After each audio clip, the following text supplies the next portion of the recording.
Hi hello welcome back to our channel. నేను మీ సాజన. ఈరోజు మన రెసిపీ వచ్చేసి హెల్దీ బ్రేక్ఫాస్ట్ అండి. అది కూడా రాగి ఇడ్లీ, ఇంకా దాంతో పాటు అయితే మంచిగా కొబ్బరి చట్నీ అయితే చేయబోతున్నాను. ఇడ్లీ అయితే అతుక్కుపోతూ ఉంటుంది కదండి, అలా కాకుండా మంచి ప్లఫీగా వచ్చేదందుకైతే కొన్ని టిప్స్తో అయితే నేను మీ ముందైతే షేర్ చేయబోతున్నాను. ఇంకా ప్రాసెస్లోకి వెళ్ళే ముందు ఒక చిన్న నోటిఫికేషన్, మన ఛానల్ని ఇప్పుడే కానీ ఎవరైనా చూస్తుంటే మాత్రం ప్లీజ్ సబ్స్క్రైబ్ చేసేసుకోండి. అలానే పక్కన ఉన్న బెల్ ఐకాన్ అయితే అలా ప్రెస్ చేసేసేయండి. ఇంకా ప్రాసెస్లోకి వెళ్ళిపోదాం. ముందుగా అయితే ఒక బౌల్లో 1 కప్పు దాకా మినపప్పు అయితే తీసుకుంటున్నాను. దాని మెజర్మెంట్ నేను అన్నీ చెప్తున్నాను అనమాట. ఇంకా మినపప్పునైతే ఇలా మంచిగా అయితే 1కి 2 సార్లు వాష్ చేసేసుకొని వాటర్ వేసుకొని అయితే నానబెట్టుకోవాలి. దానికి కొలతగా అయితే 1.5 కప్పు దాకా రాగుల్ని కూడా సపరేట్గా నానబెట్టుకోవాలన్నమాట. వీటిని అయితే బాగా వాష్ చేయాలండి. ఒక 5-6 సార్లు వాష్ చేస్తే మనకు క్లీన్గా వస్తుంది. దీన్ని కూడా నానపెట్టుకొని పక్కన పెట్టుకోవాలి. ఆ తర్వాత ఇంకొక బౌల్లో అయితే 1.5 కప్పు దాకా ఇడ్లీ రవ్వని కూడా మంచిగా వాష్ చేసేసుకొని నానపెట్టుకోవాలి. వీటన్నిటిని కూడా మనకి ఈజీగా 8 to 10 అవర్స్ నానపెట్టుకోవాలండి. రాగులు ఎంత నానితే అంత మంచిది అనమాట.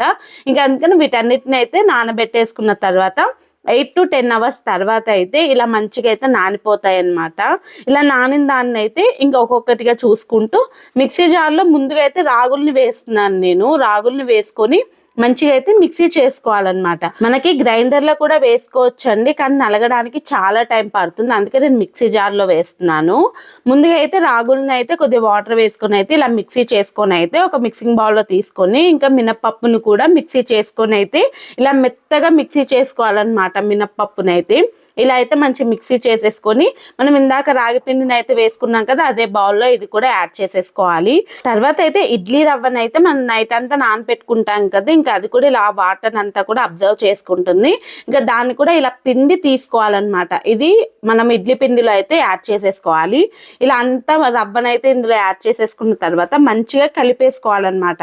అంటే మనకి రవ్వ అలానే మినపప్పు రాగులని సపరేట్గా మనం మిక్సీ చేసుకున్నాం కాబట్టి ఇందులో అయితే మంచిగా కలిపేలాగైతే మంచిగా కలిపేసుకొని అయితే మూత పెట్టేసుకొని అయితే 8 to 10 అవర్స్ అయితే మంచిగా ఫర్మెంట్ చేసి ఇవ్వాలన్నమాట.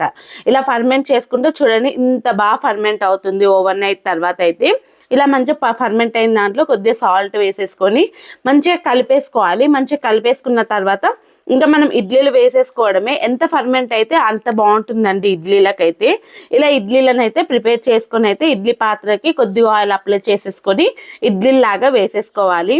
మీడియం టు హై ఫ్లేమ్లో అయితే ఒక 15 నిమిషాల పాటు అయితే మనం స్టీమ్ పెట్టుకున్నాము అని అంటే మన ఇడ్లీలు అయితే రెడీ అయిపోతాయి. నేనైతే ఇడ్లీ కుక్కర్లో ఇంకా ఇవి పెట్టేసుకొని ఇంకా చట్నీ ప్రాసెస్ చూపిస్తాను.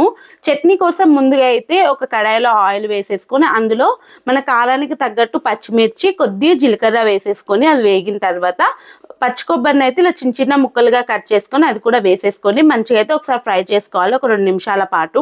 తర్వాత అందులో అయితే ఒక 1/2 కప్పు దాకా పల్లీలు వేసేసుకొని ఒకసారి ఫ్రై చేసుకున్న తర్వాత ఒక 1/4 కప్పు దాకా అయితే పుట్నాల పప్పును కూడా వేసేసుకొని ఒక 2 నిమిషాల పాటు అయితే మంచిగా ఫ్రై చేయాలన్నమాట. పుట్నాల పప్పు వేసుకున్నాక వెల్లుల్లి రెబ్బలు కూడా వేసేసుకోవాలి. ఒక 2 నిమిషాలు ఫ్రై చేసేసుకున్న తర్వాత ఇక స్టవ్ ఆఫ్ చేసేసుకొని అది పూర్తిగా చల్లారిన తర్వాత అయితే మిక్సీ జార్లో వేసేసుకోవాలి. పూర్తిగా చల్లారిన తర్వాత మాత్రమే మిక్సీ జార్లో వేసుకుంటే మంచిగా నలుగుతాయి అన్నమాట. మిక్సీ జార్లో వేసుకునేటప్పుడు కొద్దిగా చింతపండు కొద్దిగా వాటర్ కొద్దిగా వేసుకుంటూ మిక్సీ వేసుకోవాలి. ఎందుకంటే కొబ్బరి వేస్తాం కదండి, కొద్దిగా వాటర్ వేయకపోతే ఆ కొబ్బరి అలానే ఉండిపోతుంది. ఇలా మిక్సీ మొత్తం అయితే చేసేసుకున్న తర్వాత అయితే ఇంకా దాంట్లో అయితే నేను మాది చిన్న జార్ కాబట్టి 2 times అయిందనమాట. ఇలా వేసేసుకొని దాంట్లో అయితే కొద్దిగా సాల్ట్ కూడా యాడ్ చేసేసుకోవాలి. సాల్ట్ యాడ్ చేసేటప్పుడు మాత్రం చూసుకొని యాడ్ చేయండి. కొబ్బరి చట్నీకి చాలా తక్కువ సాల్ట్ అయితే పడుతుంది అనమాట. ఇంకా తర్వాత అయితే కొద్దిగా ఆవాలు జీలకర్ర ఎండుమిర్చి కరివేపాకు వేసుకొని పోపు వేసుకొని అయితే చట్నీలో యాడ్ చేసేసుకోవడమే.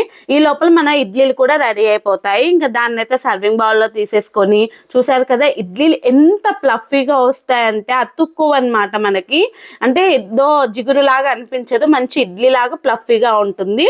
ఇంకా పైన ఇలా చట్నీలు వేసేసుకొని టేస్ట్ చేసేసేయడమే సూపర్ ఉంటుంది.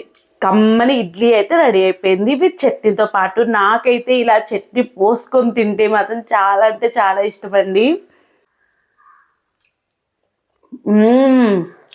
మీగా ఉంది సీరియస్లీ. హెల్దీ ఫుడ్ కూడా ఇంత హెల్దీగా చేసుకోవచ్చు అని అయితే ఈ డిష్ అయితే మీకు చెప్పేస్తుంది అనమాట. అంత బాగుంది.